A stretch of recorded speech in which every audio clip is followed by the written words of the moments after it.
ನಾನು secret heart ರಿಂಗೋಡ್ ಶಾಲೆ 7ನೇ ತರಗತಿಯಲ್ಲಿ ಓದುತ್ತಿರುವ ವಿದ್ಯಾರ್ಥಿನಿ. ಸಾಮಾನ್ಯವಾಗಿ ಜನರು ಶಿಕ್ಷಕರ ಬಗ್ಗೆ ಹೇಳ್ತಾರೆ, ಹೇಳಿ ರೀ ಮೇಸ್ಟ್ರೆ, ಈ ವಯಸ್ಸಿನಲ್ಲಿ ಅದು ಮಕ್ಕಳಿಗೆ ಶಿಕ್ಷೆ ಕೊಟ್ಟು ಕಲಿಸ್ತಾರ, ಪ್ರೀತಿಯಿಂದ ಕಲಿಸಿದ್ರೆ ಅವ್ರು ಅರ್ಥ ಮಾಡ್ಕೊತಾರಪ್ಪ ಅಂತ ಹೇಳ್ತಾರೆ. ಆದರೆ ನಾವು ಕೊಡೋದು ಶಿಕ್ಷೆ ಅಲ್ಲ, ಅದು ಕಲಿಸೋ ಇನ್ನೊಂದು ವಿಧಾನ. ಒಂದು ಕಾಲ ಮೇಲೆ ನಿಂತ್ಕೊ ಅಂತ ಹೇಳಿದರೆ ವಿದ್ಯೆಯನ್ನು ರೂಢಿಸ್ಕೋ ಅಂತ, ಬಾಯಿ ಮೇಲೆ ಬೆರಳು ಅಂದರೆ ಸ್ವಪ್ರಶಂಸೆಯನ್ನು ಯಾವತ್ತೂ ಮಾಡಬೇಡ ಅಂತ, ಕೈ ಎತ್ತು ಅಂದರೆ ನಿನ್ನ ಗುರಿ ನಿಶ್ಚಲವಾಗಿರಲಿ ಅಂತ, ಗೋಡೆಗೆ ಮುಖ ಮಾಡು ಅಂತ ಹೇಳಿದರೆ ನಿನ್ನನ್ನು ನೀನು ಆತ್ಮಾವಲೋಕನ ಮಾಡ್ಕೋ ಅಂತ, ತರಗತಿಯಿಂದ ಆಚೆ ಹಾಕಿದರೆ ಪರಿಸರವನ್ನು ಅರ್ಥ ಮಾಡ್ಕೋ ಅಂತ, ಬೇಂಚಲ್ಲಿ ನಿಂತ್ಕೊ ಅಂತ ಹೇಳಿದರೆ ಎಲ್ಲದಕ್ಕಿಂತ ಜಾಸ್ತಿ ಓದಲ್ಲಿ ಮುಂದೆ ಬಾ ಅಂತ, ಬೋರ್ಡ್ ಉಜ್ಜು ಅಂತ ಹೇಳಿದರೆ ನಿನ್ನಲ್ಲಿರುವ ತಪ್ಪುಗಳನ್ನು ತಿದ್ಕೋ ಅಂತ. ಒಂದೇ ವಿಚಾರ ಹೇಳ್ಸೋದು ಬರ್ಸೋದು, ಹೇಳ್ಸೋದು ಬರ್ಸೋದು, ಹೇಳ್ಸೋದು ಬರ್ಸೋದು, ಹೀಗೆ ಮಾಡ್ತಿದ್ರೆ ಅದರ್ಥ ಗೆಲುವು ಸಿಗಲು ಪ್ರಯತ್ನ ಪಡ್ತಾನೇ ಇರಿ, ಅಷ್ಟು ಬೇಗ ಸೋಲನ್ನು ಒಪ್ಕೊಬೇಡಿ ಅಂತ. ಶಿಕ್ಷಕರಿಗೆ ಎಷ್ಟೇ ನೋವಿದ್ರು ಯಾವತ್ತೂ ಮಕ್ಕಳ ಹತ್ರ ಹೇಳೋಲ್ಲ. ಮೇಡಮ್, ನೀವೊಬ್ಬರು ಶಿಕ್ಷಕರಲ್ವಾ, ನೀವು ಯಾವತ್ತು ನಿಮ್ಮ ನೋವನ್ನು ನಿಮ್ಮ ಮಕ್ಕಳ ಹತ್ರ ಹೇಳ್ಕೊಂಡಿದ್ದೀರಾ? ನಿಮ್ಮ ಪರ್ಸನಲ್ ಪ್ರಾಬ್ಲಮ್ ನಿಮ್ಮ ಮಕ್ಕಳ ಹತ್ರ ಹೇಳ್ಕೊಂಡಿದ್ದೀರಾ? ಯಾಕೆ ಹೇಳಿ, ಅದು ಮಕ್ಕಳ ಮೇಲೆ ಪರಿಣಾಮ ಬೀರುತ್ತೆ ಅಂತ. ಶಿಕ್ಷಕರಿಗೆ ಎಷ್ಟೇ ನೋವಿರುತ್ತೆ, ಮಕ್ಕಳಿಗೆ ಹುಷಾರಿರಲ್ಲ, ಗಂಡನಿಗೆ ಬೇರೆ ಕೆಲಸ ಇರುತ್ತೆ, ಮದುವೆ ಇರುತ್ತೆ, ನೆಂಟರು ಮನೆಗೆ ಬಂದಿರ್ತಾರೆ. ಆದರೆ ನಾವು ಇದನ್ನೆಲ್ಲ ತ್ಯಾಗ ಮಾಡಿ ಮಕ್ಕಳಿಗೋಸ್ಕರ ಶಾಲೆಗೆ ಬರ್ತೀವಿ.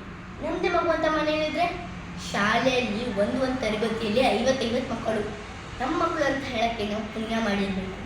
ಸಾಮಾನ್ಯವಾಗಿ ಒಬ್ಬ ವಿದ್ಯಾರ್ಥಿ ಒಬ್ಬ ಟೀಚರ್ ಜೊತೆ ತುಂಬ ಒಡನಾಟ ಇಟ್ಕೊಂಡಿದ್ದಾನೆ ಅಂದರೆ ಅವನು ಏನಾದರೂ ಒಂದು ಸಾಧನೆ ಮಾಡೋದ್ರಲ್ಲಿ ಅನುಮಾನನೇ ಇಲ್ಲ. ಯಾಕೆ ಹೇಳಿ, ಅವರ ಅಪ್ಪ ಅಮ್ಮ ಅವನನ್ನು ಡಾಕ್ಟರ್ ಮಾಡಬೇಕು, ಇಂಜಿನಿಯರ್ ಮಾಡಬೇಕು ಅಂತ ಏನೇನೋ ಕನಸು ಕಟ್ಕೊಳ್ತಿರ್ತಾರೆ. ಆದರೆ ಅವನಲ್ಲಿ ಬೇರೆಯೇ ಟ್ಯಾಲೆಂಟ್ ಇರುತ್ತೆ.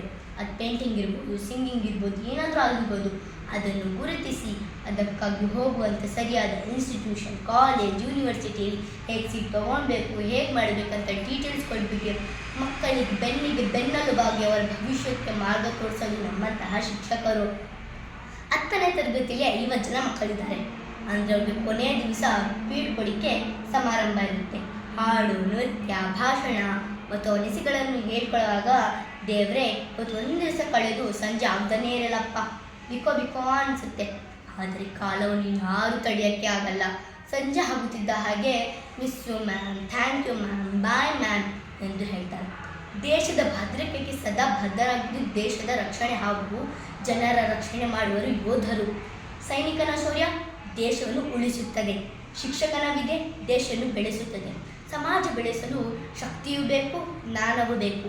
ಇಬ್ಬರು ತಮ್ಮ ಕಾರ್ಯಕ್ಷೇತ್ರದಲ್ಲಿ ಶ್ರೇಷ್ಠತೆ ತಲುಪಿದಾಗ ದೇಶವನ್ನು ಶಕ್ತಿ, ಬುದ್ಧಿ ಮತ್ತು ಮೌಲ್ಯಗಳಿಂದ ಶ್ರೀಮಂತಗೊಳಿಸುತ್ತದೆ.